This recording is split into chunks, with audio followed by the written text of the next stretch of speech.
ನಮಸ್ಕಾರ, ರಿವ್ಯೂ ಚಾನೆಲ್ಗೆ ಸ್ವಾಗತ. ನಾನು ಸೌಖ್ಯ ಗಾಂವ್ಕರ್. ಡಿ.ಕೆ. ಶಿವಕುಮಾರ್ ಅವರಿಗೆ ಸಚಿವ ಸಂಪುಟ 2ನೇ ಹಂತದ ಲಿಸ್ಟ್ ಔಟ್ ಆಗ್ತಿದ್ದಂಗೆ ಭಾರಿ ಆಘಾತ ಎದುರಾಗಿದೆ. ಒಂದಲ್ಲ ಎರಡಲ್ಲ 16 ವಿಕೆಟ್ಸ್. ಯಾರ್ಯಾರು ರಾಜೀನಾಮೆ ಕೊಟ್ಟಿದ್ದಾರೆ, ಯಾರ್ಯಾರು ರಾಜೀನಾಮೆ ಕೊಡಲಿದ್ದಾರೆ? ಸಿದ್ದರಾಮಯ್ಯ ನಿವಾಸದಲ್ಲಿ ಗರಿಗೆದರಿದ ಚಟುವಟಿಕೆ. ಸಿದ್ದರಾಮಯ್ಯ ಪ್ರಮಾಣ ವಚನ ಕಾರ್ಯಕ್ರಮದಿಂದಾನೇ ಗೈರಾಗ್ತಾರ ಅನ್ನೋ ಮಟ್ಟಿಗಿನ ಬಿಗ್ ಡೆವಲಪ್ಮೆಂಟ್. ಎಲ್ಲ ಡೀಟೇಲ್ಸ್ ಇರ್ತಾ ಹೋಗ್ತೀವಿ. ಮಿಸ್ ಮಾಡಿದ್ರೆ ನಮ್ಮ ಚಾನಲ್ನ ಸಬ್ಸ್ಕ್ರೈಬ್ ಮಾಡಿ, ನಿಮ್ಮ ಅಭಿಪ್ರಾಯ ಕಮೆಂಟ್ ಮಾಡ್ತಾರೆ. CS ವೀಕ್ಷಕರೇ, ಸಿದ್ದರಾಮಯ್ಯನವರ ನಿವಾಸದಲ್ಲಿ ಭಾರಿ ಚಟುವಟಿಕೆ ಆಗ್ತಿದೆ.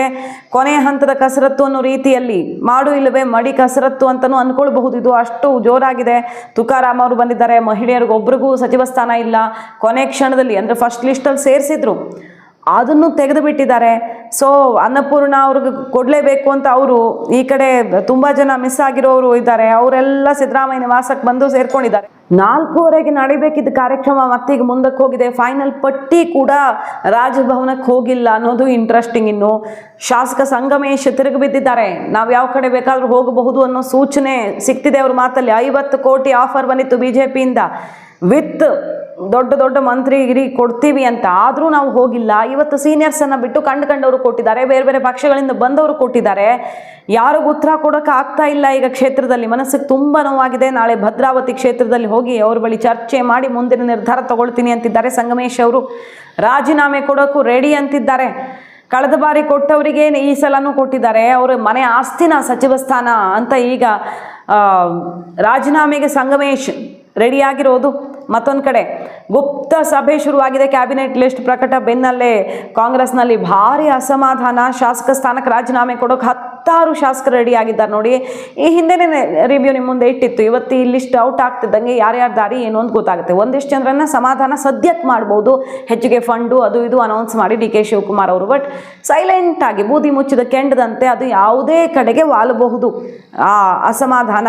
TB ಜಯಚಂದ್ರ ಅವರ ಮನೆಯಲ್ಲಿ ಸೀಕ್ರೆಟ್ ಮೀಟಿಂಗ್ ಆಗ್ತಿದೆ. HK ಪಾಟೀಲ್, ದಿನೇಶ್ ಗುಂಡೂರಾವ್ ಸೇರಿ 15ಕ್ಕೂ ಹೆಚ್ಚು ಶಾಸಕರಲ್ಲಿ ಭಾಗಿಯಾಗಿದ್ದಾರೆ. ಸೀಕ್ರೆಟ್ ಮೀಟಿಂಗ್ ಅಂದರೆ ಮೀಟಿಂಗ್ ಗೊತ್ತಾಗೋ ಥರನೇ ನಡೀತಿದೆ, ಅಲ್ಲಿ ಒಳಗಡೆ ಏನಾಗ್ತಿದೆ ಅನ್ನೋದು ಸೀಕ್ರೆಟ್.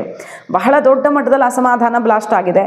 ಸೊ ಮುಂದಿನ ನಡೆ ಏನಾಗುತ್ತೆ ನಮ್ಮದು ಅನ್ನೋದ್ರ ಬಗ್ಗೆ ನಿರ್ಧಾರ ಕೈಗೊಳ್ತಾರಂತೆ ಆ ಮೀಟಿಂಗಲ್ಲಿ. ಡಾಲರ್ಸ್ ಕಾಲನಿಯಲ್ಲಿರೋ TB ಜಯಚಂದ್ರ ನಿವಾಸದಲ್ಲಿ ತುಂಬಾ ಬಿಸಿ ಮೀಟಿಂಗ್ಗಳಾಗ್ತಿರೋದು. ಗಾಯತ್ರಿ ಶಾಂತೇಗೌಡ ಹೆಸರು ಫಸ್ಟ್ ಕೊಟ್ಟಿದ್ರು, ಆಮೇಲೆ ತೆಗೆದುಬಿಟ್ರು.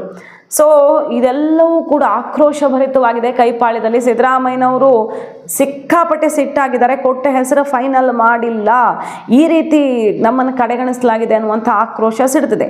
ಇನ್ನು ಕೃಷ್ಣಪ್ಪ ಅವ್ರಿಗೆ ಸಚಿವ ಸ್ಥಾನ ಕೈ ತಪ್ಪಿದ್ದಕ್ಕೆ ತುರ್ತು ಸುದ್ದಿಗೋಷ್ಠಿ ಕರೆದಿದ್ದಾರೆ ಅವ್ರ ಕಡೆಯವರು. ಶಾಸಕರ ಗೃಹ ಕಚೇರಿಯಲ್ಲಿ ಕಾಂಗ್ರೆಸ್ ಬ್ಲಾಕ್ ಅಧ್ಯಕ್ಷರು, ವಾರ್ಡ್ನ ಅಧ್ಯಕ್ಷರು ಎಲ್ಲ ಸಾಮೂಹಿಕ ರಾಜೀನಾಮೆ ಅಂಥ ದಾರಿನೂ ಹಿಡಿಬಹುದು. ಮತ್ತು ಸುಮಾರು ಜನ, ಇವರು ಯಾರು, ಬೇಳೂರು ಗೋಪಾಲಕೃಷ್ಣ ಅವರು ಕೂಡ ರಾಜೀನಾಮೆ ಕೊಡೋದಾಗಿ ಈಗ ಘೋಷಣೆ ಮಾಡಿದ್ದಾರೆ. ಆಲ್ರೆಡಿ ಯಾರು ಯಶವಂತರಾಯಗೌಡ ಪಾಟೀಲ್ ಅವರು ಕೂಡ ರಾಜೀನಾಮೆಯನ್ನು ಸಲ್ಲಿಕೆ ಮಾಡಿದ್ದಾರೆ. ಇನ್ನೂ ಸುಮಾರು ಜನ ಶಾಸಕರು ಈಗ ರಾಜೀನಾಮೆ ಕೊಡೋದಕ್ಕೆ ಮುಂದಾಗ್ತಿರೋದು. ಅಪ್ಪಾಜಿ ನಾಡಗೌಡ ಅವರು KSDL ಅಧ್ಯಕ್ಷ ಸ್ಥಾನಕ್ಕೆ ರಾಜೀನಾಮೆ ಕೊಡೋಕೆ ಮುಂದಾಗಿದ್ದಾರೆ. ಮತ್ತು ಓವರಾಲ್ ಶಾಸಕ ಸ್ಥಾನಕ್ಕೆ ರಾಜೀನಾಮೆ ಕೊಡೋದು ಕೂಡ ಅಪ್ಪಾಜಿ ನಾಡಗೌಡರ ಪ್ಲ್ಯಾನ್ ಆಗಿದೆ ಈಗ. ಸೊ ಒಂದು 10 ಜನ ಶಾಸಕರು ಪಕ್ಷಕ್ಕೆ ರಾಜೀನಾಮೆ ಕೊಡೋದಕ್ಕೆ ಈಗ ನಿರ್ಧಾರ ಮಾಡಿದ್ದಾರೆ. ಅವ್ರನ್ನ ಮನವೊಲಿಸ್ತಾರೋ, ಹೆಚ್ಚಿಗೆ ಫಂಡ್ ಕೊಡ್ತಾರೋ, ಬೇರೆ ಬೇರೆ ಅದು ಇದು ಕ್ಯಾಬಿನೆಟ್ ದರ್ಜೆ ಅಂದ್ಕೊಂಡು ಸೃಷ್ಟಿ ಮಾಡ್ತಾರೋ, ಏನೇನು ಮಾಡ್ತಾರೋ. ಒಟ್ಟಿನಲ್ಲಿ ಈಗ ಸದ್ಯಕ್ಕಂತೂ ಡಿ.ಕೆ. ಶಿವಕುಮಾರ್ ಸರ್ಕಾರಕ್ಕೆ ಮೊದಲ ಆಘಾತ ಎದುರಾಗಿದೆ. ಆರಂಭದಲ್ಲಿ ಫಸ್ಟ್ ಲಿಸ್ಟ್ ಬಂದ ಕೃಷ್ಣ ಬೈರೇಗೌಡರು ಯಾರ್ಯಾರು ಏನೇನು ಮಾಡಿದ್ರು ಆಗಾಗ ಅದು ಹೊರಗಡೆ ಬರ್ತಾ ಇರುತ್ತೆ. ರಾಮಲಿಂಗಾರೆಡ್ಡಿ ಅವರು ಮುನಿಸ್ಕೊಂಡು ರಾಜೀನಾಮೆ ಕೊಟ್ಟಿದ್ದನ್ನು ಗಮನಿಸಿದ್ವಿ. ಈಗ 2ನೇ ಪಟ್ಟಿ ರಿಲೀಸ್ ಆಗ್ತಿದ್ದಂಗೆ ಅದು ಡಬಲ್ ಆಗಿದೆ, ಆ ಸಿಟ್ಟು ಡಬಲ್ ಆಗಿದೆ. ಮತ್ತಷ್ಟು ಜನ ರಾಜೀನಾಮೆಯ ದಾರಿ ಹಿಡಿದಿದ್ದು ಸಿದ್ದರಾಮಯ್ಯನವರು ಈಗ ಸಿಡಿದಿದ್ದಾರೆ. ತನ್ನ ಮಾತಿಗೆ ಹಾಗಾದರೆ ಇಷ್ಟು ಬೆಲೆ ಇಲ್ವಾ ಅನ್ನೋ ರೀತಿಯಲ್ಲಿ ಸಿಡಿದೆದ್ದಿದ್ದಾರೆ. ಹೇಳಿ ಕೇಳಿ 136 ಜನ ಶಾಸಕರು ಯಾರನ್ನು ಅಕಮಡೇಟ್ ಮಾಡೋದು ಅನ್ನುವಂಥ ಟೆನ್ಷನ್ನು. ಅದ್ರ ನಡುವೆ ಡಿ.ಕೆ. ಶಿವಕುಮಾರ್ ಅವ್ರಿಗೆ ಹೈಕಮಾಂಡ್ ಸರ್ಪ್ರೈಸ್ ಕೊಟ್ಟಿದೆ. ಸುಮಾರು ವಿಚಾರಗಳಲ್ಲಿ ಸುಮಾರು ಹೆಸರುಗಳನ್ನೆಲ್ಲ ಕಡೆ ಕ್ಷಣದಲ್ಲಿ ತೆಗೆಯಲಾಗಿದೆ, ಕೆಲವನ್ನ ಕಡೆ ಕ್ಷಣದಲ್ಲಿ ಸೇರಿಸಲಾಗಿದೆ. ಮಲ್ಲಿಕಾರ್ಜುನ ಅವ್ರ ವಿಚಾರದಲ್ಲಿ ಏನೇನಾಯಿತು ಅದು ನೋಡಿದ್ದೀವಿ. ಹಾಗಾಗಿ ಈಗ ಸದ್ಯಕ್ಕೆ ಕೈಪಾಳ್ಯದಲ್ಲಿ ಅಸಮಾಧಾನ ದೊಡ್ಡ ಮಟ್ಟದಲ್ಲಿ ಸ್ಫೋಟವಾಗಿರೋದು. ಬೆಳವಣಿಗೆಗಳನ್ನು ಗಮನಿಸ್ತಾ ಇದೆ. ಇದನ್ನು ಕೊನೆಗೆ ಇವತ್ತಿನ ಎಕ್ಸ್ಪಾನ್ಷನ್ದಲ್ಲಿ ಏನು ಮಾತು ಕೊಟ್ಟಿದ್ರು, ಆ ಮಾತನ್ನ ನಮ್ಮ ನಾಯಕತ್ವ ಉಳಿಸ್ಕೊಂಡಿಲ್ಲ.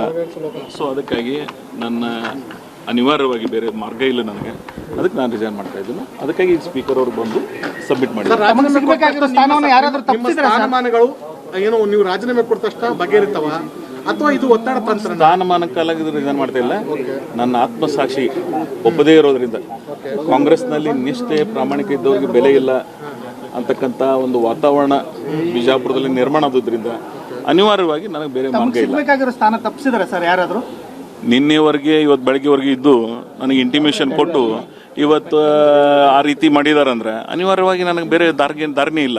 ಯಾಕಂದರೆ ಇದು 2023 ಚುನಾವಣೆ ಪೂರ್ವದೊಳಗೆ ನಾನು ಕರೆದು ಮಾತು ಕೊಟ್ಟಿದ್ರಿ ಅವರು. ಸರ್ಕಾರ ರಚನೆ ಆಗ್ತಕ್ಕಂಥ ಸಂದರ್ಭದಲ್ಲಿನೂ ಸಹಿತ ನನಗೇನು ಹೇಳಿದ್ರು, 2.5 ವರ್ಷ ಅವರಿಬ್ಬರು ಆಗಲಿ, ಆಮೇಲೆ ನಿಮ್ಗೆ ಕೊಡ್ತೀವಿ ಅಂತ ಹೇಳಿದರು. ಇವತ್ತು ಅದಕ್ಕೆ ಅವರ ರೀತಿ ನಡ್ಕೊಂಡಿಲ್ಲ. ಅನಿವಾರ್ಯವಾಗಿ ನನಗೆ ಬೇರೆ ಮಾರ್ಗ ಇಲ್ಲ. ನಾನು ಅವ್ರನ್ನ ಬಿಟ್ಟು ಹೋಗ್ತಾ ಇಲ್ಲ, ಅವರೇ ನನಗೆ ಬಿಡುವಂಥ ಒಂದು ವಾತಾವರಣ ಸೃಷ್ಟಿ ಮಾಡಿದ್ದಾರೆ.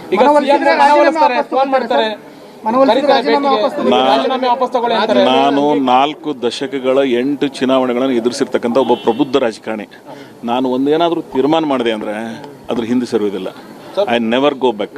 ನಿಗಮ ಮಂಡಳಿ ಕೊಡ್ತೀವಿ ಅಂತಾರೆ. ಹೋದ ಸಲನೇ ಸರ್ಕಾರ ರಚನೆ ಆದ ಬಳಿಕ, ಮಂತ್ರಿ ಮಂಡಳ ರಚನೆ ಆದ ಬಳಿಕ ನಿಗಮ ಮಂಡಳಿ ಅಂತ ಹೇಳಿದ್ರು, ಅವರು ಆಹ್ವಾನ ಮಾಡಿದ್ರು. ನಾನು ಅದನ್ನು ಬಹಳ ನಯವಾಗಿ, ನೀವು ನನಗೇನು ಮಂತ್ರಿ ಮಾಡ್ತೀನಿ ಅಂತ ಮಾತು ಕೊಟ್ಟಿದ್ರಿ, ನಾನು ಮಂತ್ರಿ ಆಗಲಿಕ್ಕೆ ಬರೀ ನನ್ನ ಸ್ವಾರ್ಥ ಕಾರಣ ಇಲ್ಲ, ಇದು ನನ್ನ ಕ್ಷೇತ್ರದ ಜನರ ಭಾವನೆಗಳಿಗೆ ಧಕ್ಕೆ ಬಂದಿದೆ. ಸ್ವಾತಂತ್ರ್ಯದ ನಂತರ ಇವತ್ತಿಗೂ ಅವಕಾಶ ಸಿಕ್ಕಿಲ್ಲ ಅಲ್ಲಿ. ಸೊ ಹೀಗಾಗಿ ನನ್ನ ಭಾಗದ ಜನರ ಇಂಡಿ ಕ್ಷೇತ್ರ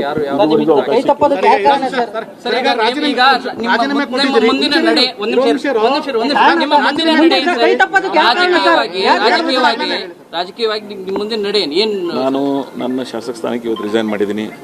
ನಮ್ಮ ಬಿಜಾಪುರ ಜಿಲ್ಲೆ ಮತ್ತು 3-4 ಜಿಲ್ಲೆಯ ಮಹಾರಾಷ್ಟ್ರ ನನ್ನ ಅನೇಕ ಹಿತೈಷಿಗಳಿದ್ದಾರೆ. ಅವರೆಲ್ಲರ ಅಭಿಪ್ರಾಯಗಳನ್ನು ಸಂಗ್ರಹಣೆ ಮಾಡಿ ಒಂದು ತೀರ್ಮಾನಕ್ಕೆ ಬರ್ತೀನಿ. ಭಾಳ shortly I will come back.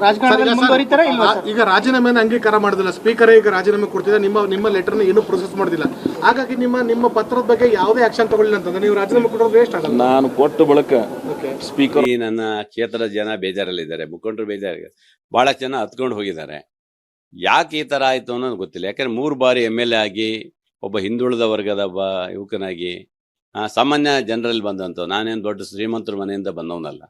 ನನ್ನ ತಂದೆಯವರು ಸಹ ಜಮೀನು ಕೂಲಿ ಅಲ್ಲ, ಜಮೀನ್ದಾರರಾಗಿ ಜಮೀನು ಕೆಲಸ ಮಾಡ್ಕೊಂಡು ಬಂದಂಥವ್ರು. ಅವರ ಮಗನಾಗಿ, ಅದು ಬಂಗಾರಪ್ಪನ ಗರಡಿಯಲ್ಲಿ ಬಂದ್ರಿಂದ 3 ಬಾರಿ MLA ಆಗಿ ಬಂದಿದ್ದೆ ನಾನು. ಈ ಸರಿ ನಿರೀಕ್ಷೆ ಇತ್ತು, ಅವ್ರಿಗೆಲ್ಲರಿಗೂ ಕೊಟ್ಟಿದ್ರಿ, ಒಂದೊಂದ್ಸರಿ 3 ವರ್ಷ ಆಗಿತ್ತು. ಈ ಸರಿ ಅವಕಾಶ ಇದೆ ಅನ್ನೋದು ಭಾಳ ಆಸೆ ಇತ್ತು. ಅದು ಇವತ್ತು ನಿರಾಸೆ ಆಗಿದೆ. ತಿಳ್ಕೊಂಡಿದಾರೋ ಏನೋ ಗೊತ್ತಿಲ್ಲ, ಅಥವಾ ನಾ ಯಾವುದು ಭಿನ್ನಮತ ಮಾಡಲಿಲ್ಲ, ಪಕ್ಷ ವಿರೋಧ ಚಟುವಟಿಕೆ ಮಾಡಲಿಲ್ಲ. 3 ವರ್ಷಗಳ ಕಾಲನೂ ಸಹ ವಿರೋಧ ಪಕ್ಷದವರಿಗೆ ಎದುರು ಹಾಕೊಂಡು ಕೆಲಸ ಮಾಡಿದ್ದೀನಿ ನಾನು. ಹಾಗಾಗಿ ಬಹುಶಃ ಯಾವ ಉದ್ದೇಶದಿಂದ ತೆಗೆದಾರೋ ಗೊತ್ತಿಲ್ಲ ನನಗೆ. ಹಾಗೆ 3 ವರ್ಷಗಳ ಸಹ ಪಕ್ಷದಲ್ಲಿ ಕೆಲಸ ಮಾಡಿದ್ದೀವಿ ನಾವು. ಬಹುಶಃ ನೀವು ಕೊಟ್ಟವರಿಗೆ ಕೊಡೋದಾದ್ರೆ, ಹೊಸಬರಿಗೆ ಕೊಡ್ತೀವಿ ಅಂತ ಹೇಳಿ ಮತ್ತೆ ಅವರಿಗೆ ನೀವು ಕೊಡೋದಾದ್ರೆ, ಅಂದರೆ ಮಾಜಿ ಮುಖ್ಯಮಂತ್ರಿಗಳು ಮಕ್ಕಳಿಗೆ ಅಥವಾ ಪ್ರಬಲ ಇರುವಂಥ ಮಕ್ಕಳಿಗೆ ಕೊಡೋದಾದ್ರೆ, ಆದರೆ ಸಾಧಾರಣ ಜನರು ನಾವೆಲ್ಲ ರಾಜಕೀಯ ಬರಬಾರ್ದ ಅಂದರೆ ಹೇಳ್ಬಿಡಿ ಅಲ್ವಾ. ನಮಗೆ ಅಂದರೆ ಮಂತ್ರಿ ಆಗುವಂಥ ಅವಕಾಶಗಳು ಇಲ್ವಾ, ಅಥವಾ ನಾವು ಮಾಡಬಾರ್ದಾ ಅಂತ ಒಂದು ಪ್ರಶ್ನೆ ಬರುತ್ತೆ ಇಲ್ಲಿ. ಆ ಕಡೆ ಲಕ್ಷ್ಮೀ ಹೆಬ್ಬಾಳ್ಕರ್ ಅವ್ರಿಗೆ ಸ್ಥಾನ ಕೈ ತಪ್ಪಿದ್ದಕ್ಕೆ ಟೋಲಲ್ಲಿ ಎಲ್ಲ ದೊಡ್ಡ ಪ್ರತಿಭಟನೆ ಮಾಡ್ತಿದ್ದಾರೆ. ಬೆಳಗಾವಿಯಲ್ಲಿ ಆಕ್ರೋಶ ಅವರ ಬೆಂಬಲಿಗರಿಂದ ಸಿಡಿದಿದೆ. ಒಬ್ಬರು ಮಹಿಳೆಯರಿಗೆ ಸ್ಥಾನಮಾನ ಇಲ್ಲ ಅನ್ನೋ ಕಾರಣಕ್ಕೆ ದೊಡ್ಡ ಮಟ್ಟದಲ್ಲಿ ಆಕ್ರೋಶ ವ್ಯಕ್ತವಾಗ್ತಿದೆ. ಸೊ ಕೈ ಪಾಳ್ಯದಲ್ಲಿ ಈಗ ಸದ್ಯಕ್ಕಿದು ಎಷ್ಟು ಮಟ್ಟಿಗೆ ಸಮಾಧಾನ ಮಾಡ್ತಾರೆ ಗೊತ್ತಿಲ್ಲ. ಯಾಕಂದರೆ ಒಬ್ಬರಿಬ್ಬರಲ್ಲ, 10 ಶಾಸಕರು ರಾಜೀನಾಮೆ ಬಿಸಾಕಕ್ಕೆ ರೆಡಿ ಆಗಿದ್ದಾರೆ. ಅವ್ರ ಜೊತೆಗೆ ಅವ್ರ ಬೆಂಬಲಿಗರು ಬ್ಲಾಕ್ ಲೆವೆಲಲ್ಲೆಲ್ಲ ರಾಜೀನಾಮೆಗಳು, ಸಾಮೂಹಿಕ ರಾಜೀನಾಮೆ ಪರ್ವ ಶುರು ಆಗೋ ಥರ ಕಾಣಿಸ್ತಿದೆ. ಸರ್ಕಾರಕ್ಕೆ ಇದು ಸಂಕಷ್ಟ ತಂದಿಡತ್ತಾ, BJP ಇದರ ಲಾಭ ಪಡೆಯೋಕ್ಕೆ ಮುಂದಾಗತ್ತಾ? ತಕ್ಷಣಕ್ಕೆ ಇದು ಯಾವುದೂ ಆಗಲ್ಲ. ತಕ್ಷಣಕ್ಕೆ ಸಮಾಧಾನ ಮಾಡಿ ಸ್ವಲ್ಪ ದಿನ ತಡೆಯೋ ಪ್ರಯತ್ನ ಆಗಬಹುದು. ಬಟ್ ಮುಂದೆ ನಿಧಾನಕ್ಕಿದು ಎಲೆಕ್ಷನ್ ಹೊಸ್ತಿರಲ್ಲಿ ಹೇಗೆ ನಾವು ಕ್ಷೇತ್ರದಲ್ಲಿ ಮುಖ ತೋರಿಸೋದು, ಇನ್ನು ಇಷ್ಟು ನಿರಂತರವಾಗಿ ಗೆದ್ದವ್ರಿಗೂ ನಮಗೆ ಕೊಟ್ಟಿಲ್ಲ ಅಂದರೆ ಇನ್ನು ನಾವು ಹೆಂಗೆ ಎಲೆಕ್ಷನ್ಗೆ ಹೋಗೋಣ ಅನ್ನೋದೆಲ್ಲ ಬೇಸರ ಆವರಿಸ್ಕೊಂಡು ಯಾವುದೇ ಪರಿಣಾಮ ಬೀರಬಹುದು. ಇದು ಆ್ಯಸ್ ಎಕ್ಸ್ಪೆಕ್ಟೆಡ್ ಇವತ್ತು 2ನೇ ಪಟ್ಟಿ ಔಟ್ ಆಗ್ತಿದ್ದಂಗೆ ಬಿಗ್ ಬ್ಲಾಸ್ಟ್ ಆಗಿದೆ ಕೈಯಲ್ಲಿ. ಮಾಹಿತಿ ಇಷ್ಟ ಆಗಿದ್ರೆ ಮಿಸ್ ಮಾಡಿದ್ರೆ ನಮ್ಮ ಚಾನಲ್ನ ಸಬ್ಸ್ಕ್ರೈಬ್ ಮಾಡಿ, ನಿಮ್ಮ ಅಭಿಪ್ರಾಯ ಕಮೆಂಟ್ ಮಾಡಿ ತಿಳಿಸಿ. Thank you.